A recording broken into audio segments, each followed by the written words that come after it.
Dans les cadres des trames 2020-2021 portant sur les relations entre narration et numérique, l'Académie de Lyon propose plusieurs scénarios autour de la mise en intrigue du récit historique et géographique. Ici, le scénario proposé touche un public d'élèves de 4e dans la dernière partie du programme sur société, culture et politique.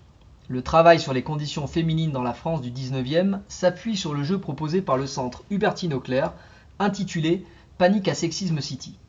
Le jeu sert ici de situation déclenchante pour amener les élèves à connaître, verbaliser, puis conscientiser l'histoire des combats féministes du 19e siècle à aujourd'hui. Ce scénario a été pensé pour une séquence de 4 heures, car c'est un chapitre d'histoire de fin d'année sur lequel le temps d'approfondissement manque souvent. C'est aussi l'occasion de faire le lien avec les programmes d'histoire et de MC de 3e qui tendent les bras à nos élèves. Après avoir expliqué les objectifs et les consignes du travail, les élèves sont répartis en groupes sur les 6 thématiques et figures féminines du jeu. La première séance est un temps de jeu libre de 30 minutes, suivi d'un moment où les élèves remplissent la colonne du document fil rouge qui correspond à leur thématique.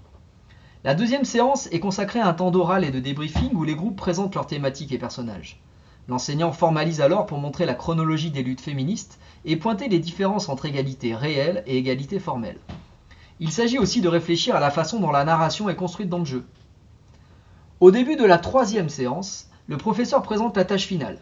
Il s'agit de réaliser une frise chronologique multimédia et 360 degrés grâce à l'outil VRLive. Les élèves doivent réinvestir leurs connaissances et les ficelles narratives à travers une réalisation de leur choix qui viendra s'inscrire dans l'hyperpaysage des combats féministes du 19e au 21e siècle. Pour cela, des ressources leur sont proposées. Enfin, la production finale demande à ce que les élèves se mettent en scène pour réaliser une frise vivante dans un espace scolaire qu'ils auront choisi pour sa symbolique. Les élèves doivent venir avec les objets, costumes, pancartes, et poseront pour la photo 360 degrés qui s'enrichira ensuite de leur production. Dans cette proposition pédagogique, la narration transmédia est envisagée à la fois comme vecteur et objet d'apprentissage. Nous verrons dans quelle mesure la fabrication par les élèves d'un hyperpaysage des combats féministes du 19e au 21e siècle peut favoriser les apprentissages.